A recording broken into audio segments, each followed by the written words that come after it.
Hello friends, you are most welcome on my YouTube channel super commerce. आज के इस video में हम समझेंगे बिल्स ऑफ एक्सचेंज के बारे में।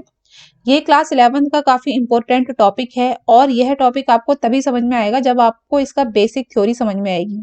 और इस वीडियो में आज हम वही समझेंगे, यानी introduction of bills of exchange, जिसमें हम जो टॉपिक कवर करेंगे उसमें सबसे पहला है कि बिल्स ऑफ एक्सचेंज का क्या मतलब होता है और प्रोमोजरी नोट क्या होते हैं। ये दोनों साथ साथ होते हैं, इनमें ज्यादा डिफरेंस नहीं होता, लेकिन दोनों का मतलब क्या है और इन दोनों में क्या डिफरेंस है वो हम सीखेंगे। और साथ ही साथ बिल्स ऑफ एक्सचेंज की क्या इंपॉर्टेंस है, हम इसे क्यों यूज करते हैं वो हम सीखेंगे। तो बिल्स ऑफ एक्सचेंज के बारे में जानने के लिए चलिए इस वीडियो को स्टार्ट करते हैं। देखिए, बिल्स ऑफ एक्सचेंज क्या है, इसके लिए जानने के लिए सबसे पहले आपको समझना जरूरी है कि बिजनेस में जब माल बनाया जाता है तो उसके लिए कुछ रॉ मटेरियल यानी कच्चा माल खरीदा जाता है।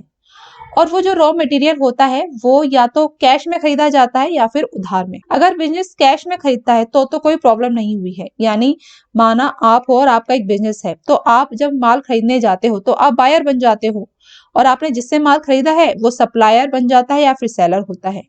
तो अगर आपने कैश में माल खरीदा है तो आप एक हाथ माल ले लोगे और दूसरे हाथ पैसा दे दोगे, इसमें कोई प्रॉब्लम नहीं होगी, सब कुछ ठीक ठाक चल रहा है।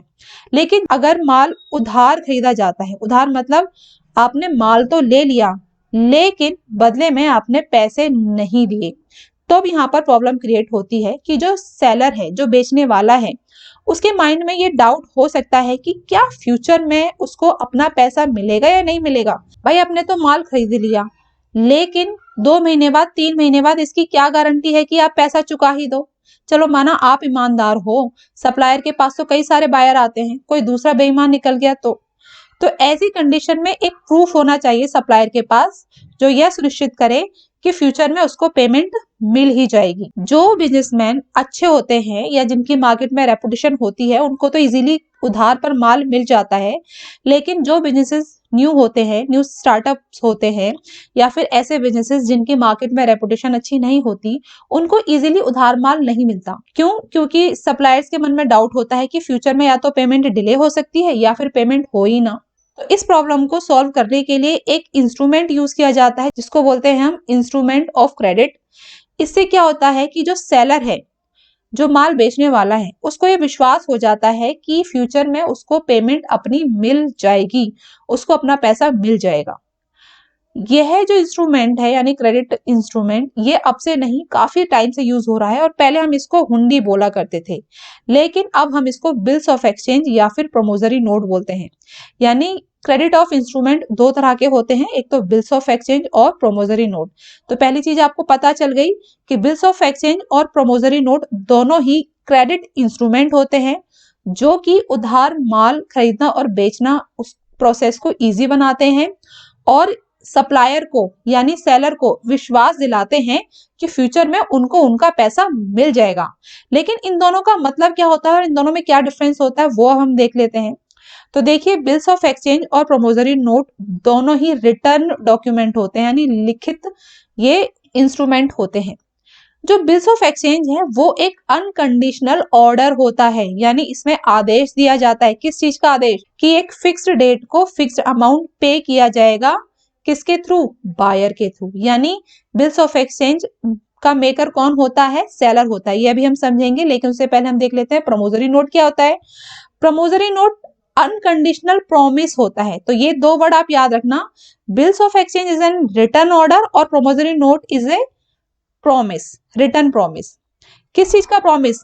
कि एक फिक्स डेट को फिक्स अमाउंट पे कर दूंगा या कर दूंगी, यानी जो भी माल खरीदता है वो ये लिखकर प्रॉमिस करता है सप्लायर को कि एक फिक्स डेट को फिक्स्ड अमाउंट पे कर दिया जाएगा। तो जो बिल्स ऑफ एक्सचेंज है वो बनाया जाता है सेलर के थ्रू, यानी जो माल बेचता है, और सेलर को क्रेडिटर भी बोलते हैं। मतलब जो व्यक्ति पैसा रिसीव करेगा वो क्रेडिटर कहलाता है ना। और रिसीव कौन करेगा? जिसने उधार माल बेचा हो, क्योंकि उसने माल तो बेच दिया, पैसा भी मिला नहीं है, इसलिए क्रेडिटर।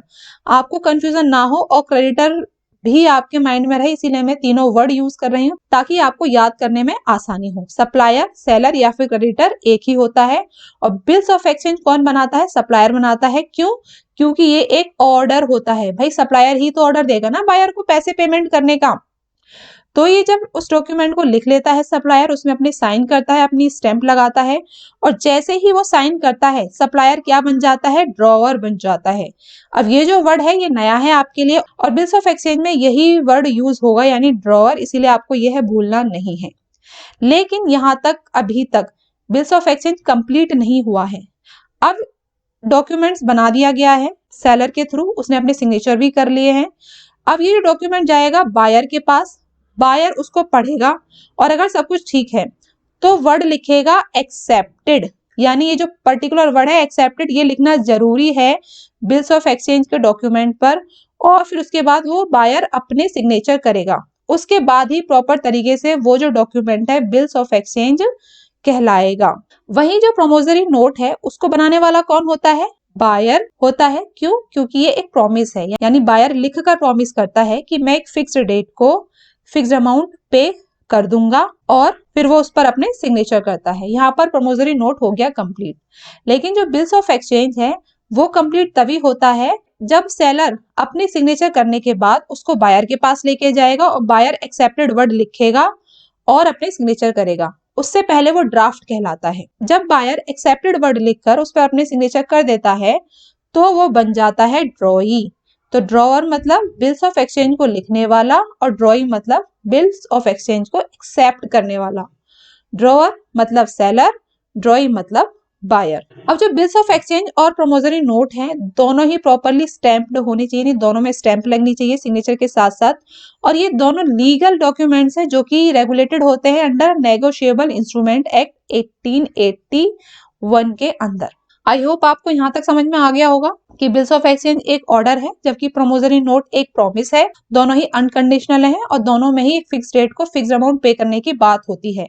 बिल्स ऑफ एक्सचेंज को बनाने वाला सप्लायर होता है और प्रोमोजरी नोट को बनाने वाला बायर होता है। इसको हम एक एग्जाम्पल के थ्रू समझ लेते हैं। माना कोई पर्सन है जिसका नाम है मिस्टर ABC। उसने अपना बिजनेस खोला है नया नया, और वो माल उधार खरीदना चाहता है, उसके पास अभी पैसे नहीं है। तो वो एक सप्लायर के पास जाता है जिसका नाम है मिस अनीता कैडवाल। वो मिस अनीता कैडवाल से बोलता है कि मुझे उधार माल चाहिए।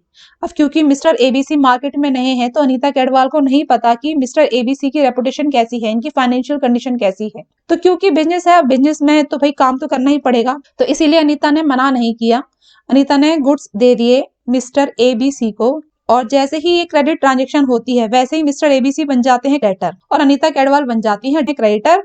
अब अनीता कहती हैं कि भाई मुझे नहीं पता मेरा पैसा वापस दोगे या नहीं दोगे, इसीलिए मैं एक आपको लिखकर ऑर्डर दे रही हूँ और ये आपको एक्सेप्ट करना है।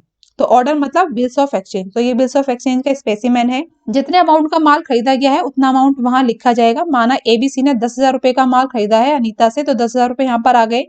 यहाँ इसकी स्टैंप लग जाएगी, ये एड्रेस और डेट आ जाएगा जिस डेट को बिल्स ऑफ एक्सचेंज लिखा जा रहा है। यहाँ पर मिस अनीता लिखेंगे कि पेमेंट किसको करनी है, अपने आप को या किसी और पर्सन को। ऐसा भी होता है, वो हम अभी बाद में समझेंगे। तो यहाँ पर लिखा है 2 months आफ्टर दैट डेट, मतलब आज 13 दिसंबर है, इसके 2 महीने बाद पे करो मुझे या फिर मेरे ऑर्डर पर। मतलब या तो मुझे ऑर्डर करो या मैं जिस पर्सन को बोलूं पे करने के लिए उस पर्सन को पे करना है। कितना पे करना है? 10,000 रुपीज ओनली। यहाँ पर मिस अनीता कैडवाल अपने सिग्नेचर करेंगी और ये लेके जाएंगी किसके पास? मिस्टर ABC के पास। अभी तक ये बिल्स ऑफ एक्सचेंज नहीं है, अभी तक सिर्फ और सिर्फ ये क्या है? एक ड्राफ्ट है। बिल्स ऑफ एक्सचेंज कब बनेगा? जब मिस्टर ABC वर्ड लिख देंगे एक्सेप्टेड। यहाँ पर ये मिस्टर ABC के पास ये डॉक्यूमेंट आया, यानी ये ड्राफ्ट आया, उन्होंने जब वर्ड लिख दिया एक्सेप्टेड, क्या 10,000 रुपए पे करने के लिए मैं एक्सेप्ट करता हूँ। यहाँ पर सिग्नेचर आ जाएंगे मिस्टर ABC के, और जिस डेट को उन्होंने सिग्नेचर किया है वो डेट आ जाएगी। जब ये पूरा काम हो जाएगा तभी ये जो डॉक्यूमेंट है, ये जो ड्राफ्ट है, क्या कहलाएगा? बिल्स ऑफ एक्सचेंज कहलाएगा। तो जब ये बिल्स ऑफ एक्सचेंज बन जाता है तो नए टेक्निकल वर्ड्स आ जाते हैं, क्या? ड्रॉवर और ड्रॉई। तो यहाँ पर ड्रॉवर कौन है? अनीता कैडवाल। लिखने वाला, बिल्स ऑफ एक्सचेंज को लिखने वाला ड्रॉवर होता है, और बिल्स ऑफ एक्सचेंज को एक्सेप्ट करने वाला ड्रॉई होता है। तो यहाँ पर एक बार आप और देख लीजिए, यहाँ पर ड्रॉवर कौन है? अनीता कैडवाल, और ड्रॉई कौन है? Mister ABC। अब हम बात करते हैं कि बिल्स ऑफ एक्सचेंज की इंपोर्टेंस क्या है, भाई क्यों जरूरी होता है। तो सबसे पहले आपको पता चल गया होगा कि अगर मन में डाउट है विक्रेता के, सेलर के, तो वो कैश में माल नहीं बेचेगा किसी भी नए बिजनेसमैन को या फिर ऐसे बिजनेसमैन को जिसकी रेपुटेशन खराब है। तो मार्केट में बहुत जरूरी है उधार माल खरीदना और बेचना। अगर ये सब चीजें कम हो जाए तो जो बिजनेस ट्रांजेक्शन हैं वो बहुत ही कम हो जाती हैं। इसीलिए जो बिल्स ऑफ एक्सचेंज है वो इस उधार माल के जो खरीदने और बेचने की प्रक्रिया है, यानी process of buying and selling of goods on credit, वो उसको आसान बनाता है। आसान क्यों बनाता है? क्योंकि वो एक सेलर को, विक्रेता को एक डॉक्यूमेंट दे देता है, एक एश्योरेंस दे देता है कि फ्यूचर में उसकी पेमेंट मिल ही जाएगी। क्यों? क्योंकि वो एक लीगल डॉक्यूमेंट होता है जिसको कानून मना नहीं कर सकता। क्यों लीगल डॉक्यूमेंट होता है? क्योंकि ये नेगोशिएबल इंस्ट्रूमेंट एक्ट 1881 के थ्रू रेगुलेटेड होते हैं। इसके अलावा अगर जो सेलर है, जो विक्रेता है, जो लिखने के बाद ड्रॉअर बन गया, अगर उसको फ्यूचर में पेमेंट नहीं मिलती है तो वो क्या करेगा कि वो उस डॉक्यूमेंट को एक प्रूफ बना लेगा पेमेंट ना मिलने का। कैसे? देखिए, वो अपने नोटरी के पास जाएगा, उस बिल्स ऑफ एक्सचेंज को लेकर वहां से वो उसको साइन कराएगा, स्टैंप लगवाएगा, जो कि नोटरी है वो लिख देगा कि इसकी अमाउंट अभी नहीं रिसीव हुई है। तो जब बिल्स ऑफ एक्सचेंज पर नोटरी ये लिख देता है कि अमाउंट इज नॉट रिसीव, तो फिर इसको किसी भी कोर्ट में एज अ प्रूफ दिखाया जा सकता है कि भाई इसके बदले पेमेंट मिलनी थी लेकिन पेमेंट नहीं मिली है। तो ये एक एज ए प्रूफ काम करता है, सबूत के तौर पर काम करता है, जो कि जो सेलर है वो कोर्ट में जाकर कानूनी रूप से उससे अपना पैसा ले सकता है। तो यानी एक तरीके का ये प्रूफ हो जाता है। तो फ्यूचर में किसी भी तरह की डिले की या डिफॉल्ट की कोई भी संभावना नहीं रहती है। अगर बायर ऐसा करता भी है तो जो विक्रेता है, जो सेलर है, यानी जो ड्रॉअर है, वो अपना कोर्ट में जाके उसको लीगली रूप से उससे अपना पैसा वापस ले सकता है। इसके अलावा जो बिल्स ऑफ एक्सचेंज है वो एक ड्रॉअर यानी बिजनेसमैन के लिए, यानी सेलर के लिए या सप्लायर के लिए या फिर हम कहें क्रेडिटर के लिए एक कैश की तरह काम करता है। कैश मतलब जब आपको जरूरत हो तो आप कैश में ट्रांजेक्शन्स करते हो ना। अगर आपको किसी को पैसा देना हो तो आप इजीली पैसा दे सकते हो। तो bills of exchange as an cash कैसे काम करता है? देखिए, मिस्टर एबीसी को माना 2 महीने के बाद पेमेंट करनी थी अनीता को, लेकिन अनीता को जरूरत पड़ गई 1 महीने पहले ही। तो अनीता बैंक के पास चली गई और बैंक में जाके वो अपना बिल्स ऑफ एक्सचेंज दे देगी। बैंक क्या करेगा, 10,000 रुपए से थोड़े बहुत कम पैसे देगा। माना 10,000 रुपए का बिल्स ऑफ एक्सचेंज है तो वो हो सकता है उसे 9,000 रुपए दे दे। तो अनीता को 9,000 रुपए कैश मिल जाएंगे बैंक से। तो इस तरीके से अनीता अपनी कैश की जरूरत को पूरा कर लेगी। अब जो पेमेंट है बैंक बाद में वो अपने उससे एबीसी से लेता रहेगा। तो ये होता है डिस्काउंटिंग। तो एक तरीके से कैश का काम किया, नहीं पैसे की जरूरत थी, जब अनीता को मिल गए पैसे, एबीसी से ना मिलकर बैंक से मिल गए। लेकिन अगर ये बिल्स ऑफ एक्सचेंज होता ही नहीं तो क्या अनीता ऐसा कर पाती? नहीं कर पाती। अनीता को वेट करना पड़ता 2 महीने के लिए और फिर एबीसी से बोलना पड़ता भाई मेरे पैसे दे दो। और एबीसी के मन में होता तो देता, वरना वो फिर कहता अरे ले लेना 10 दिन बाद, 15 दिन बाद। तो देखिए कितना अच्छा इंस्ट्रूमेंट है बिल्स ऑफ एक्सचेंज किसी भी बिजनेस के लिए। दूसरा क्या काम करता है? दूसरा ये करता है कि अगर अनीता ने किसी और से उधार माल खरीदा है, तो माना अनीता ने XYZ से माल उधार खरीदा है। अब XYZ कह रहा है भाई मुझे तो पैसे दो। अब अनीता के पास तो पैसे है नहीं।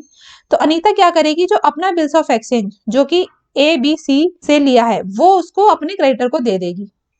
यानी अनीता ने भी उधार माल खरीदा लेकिन पैसे के बदले में उसने क्या दे दिया, अपना वाला जो ABC से जो बिल्स ऑफ एक्सचेंज उसने साइन कराया था वो उसने अपने क्रेडिटर को दे दिया। तो इस तरीके से ये जो बिल्स ऑफ एक्सचेंज है ये कैश का काम भी करता है as an equivalent of cash. तो यहाँ तक था introduction of bills of exchange. I hope ये आपको समझ में आ गया होगा। देखिए, अगर आपको वीडियो अच्छा लगा हो और पसंद आया हो तो इस चैनल को सब्सक्राइब जरूर कीजिए और अपने सभी फ्रेंड्स के साथ इस वीडियो को शेयर कीजिए। साथ ही साथ उनसे सब्सक्राइब भी करवाइए, क्योंकि अगर आप सब्सक्राइब करते हैं, हमारी वीडियोस को लाइक करते हैं तो हमें मोटिवेशन मिलता है और भी अच्छी अच्छी वीडियोस बनाने का। तो अगर आपके पास कॉमर्स है और आप अकाउंटेंसी, बिजनेस स्टडीज और इकोनॉमिक्स में अच्छे मार्क्स लाना चाहते हो तो इस चैनल को जरूर सब्सक्राइब कीजिए और साथ ही साथ प्रेस कीजिए बेल आइकन, जिससे कि हमारे जितने भी नए वीडियोज होंगे उसके नोटिफिकेशन आपको टाइम टू टाइम मिलते रहेंगे। और इसके अलावा अगर आप इस जितने भी वीडियोस हमारे इस चैनल पर हैं उनका PDF file, business studies, accountancy, economics के नोट्स, PDF फाइल या फिर करियर से रिलेटेड कोई भी इंफॉर्मेशन देखना चाहते हो तो आप विजिट कर सकते हो हमारी वेबसाइट www.commercesuper.com पर। तो इसी के साथ ये वीडियो खत्म होता है। मिलते हैं नेक्स्ट वीडियो में, तब तक के लिए थैंक यू।